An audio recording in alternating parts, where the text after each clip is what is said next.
Chino! Opa!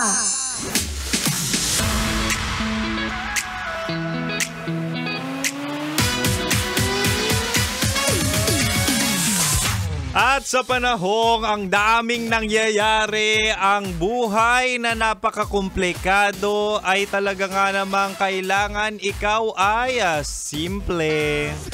Diba? Komplikado ng buhay, ang dami nangyayari, ang daming nagnanakaw dito, nagnanakaw dyan. Ang daming binabaha dito, binabaha dyan, ang daming na-stranded, ang daming nahihirapan mag-commute at dapat ikaw mahal, huwag ka nang makisabay, 'di ba? Doon ka na sa simple, payapa at talaga nga namang tipid. Marami tayong pinag-aaral na mga anak ng politiko. Ay, nako, hirap mabuhay. Hindi. Pero mahal. Tama ang naririnig nyo. Si Kim Chino ang naririnig nyo.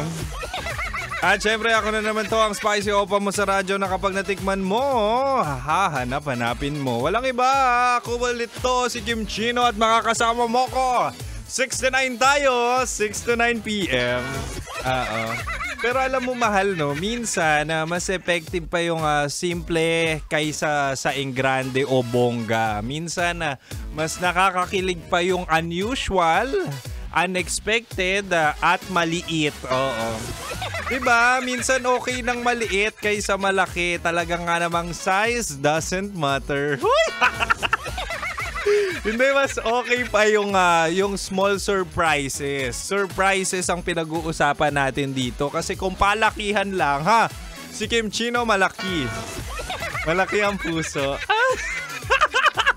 Balik na tayo sa surprises. Hindi, sinasabi ko dito, minsan kapag unexpected at small surprises, minsan yun pa yung mas effective at talaga nga namang mas nakakakilig. At dahil dyan, tonight sa ating Chinitox, usapang pag-ibig mula sa chinito ng buhay mo, ay bibigay ko ang 3 nakakakilig na efforts, pero affordable. Na talaga nga naman sinasabi ko sa iyo, mahal, pwedeng gawin mo sa jowa mo o kalandian mo kasi alam kong nasubukan ko to at effective to.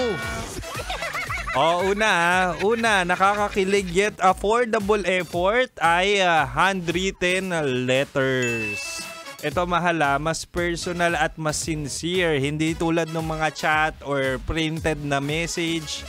Ay talaga nga naman pinaglaanan mo ng effort at makikita yung handwriting mo. Diba? Ang effort kaya nun. Kaya kapag binigyan ka nito, parang special na special ka. And sometimes mahal, 'di ba? Mura lang 'to, papel lang naman tapos ball pen ang kailangan mo. It's effort over expense, 'di ba? Hindi kailangan ng mahal. Kasi kapag nasulat mo 'yan, nabigay mo 'yan, ay ang grabe ang appreciation na pwedeng matanggap. 'Di ba? Huwag mo lang talagang ibigay 'yan sa maling tao kasi yung maling tao hindi maa-appreciate 'yan. Yung maling tao, yun yung ex ko. And aside from that, mahal, no, kapag nakatanggap ka or nagbigay ka ng handwritten messages or notes, talagang tangible memory yan. Naaalala ko, nasa bahay pa namin yung mga binigay sa akin na letters ng mga kaklase ko, nakalandian ko at exes ko. Nandun pa yung alaala at talagang bumabalik kung paano yung emosyon nila habang binibigay ito. At ako'y napapangiti pa rin. Oo, kaya it's something that you can treasure or pwede mong punitin or sunugin kapag maling tao yung nagbigay. Ay nako, may kikwento ako mamaya. Sige mamaya about that. Sige na nga, ngayon na nga. Dati nagbigay din ako letters na ganyan sa nililigawan ko at talaga nga namang kinilig siya. At nagpapalitan pa kami ng messages gamit ang yellow pad. So basically binigyan niya ako ng letter, sinagot ko lang via letter din, handwritten. Nakakakilig. Oo, talaga nga namang pumatak ang aking ihi mga 3 piraso. Anyway, mahal, isa pa lang yan na tips ni Kim Chino para naman kiligin ang iyong jowa o kalandian.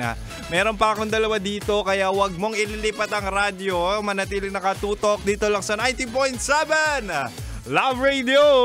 Kailangan pa bang i-memorize yan? Basic!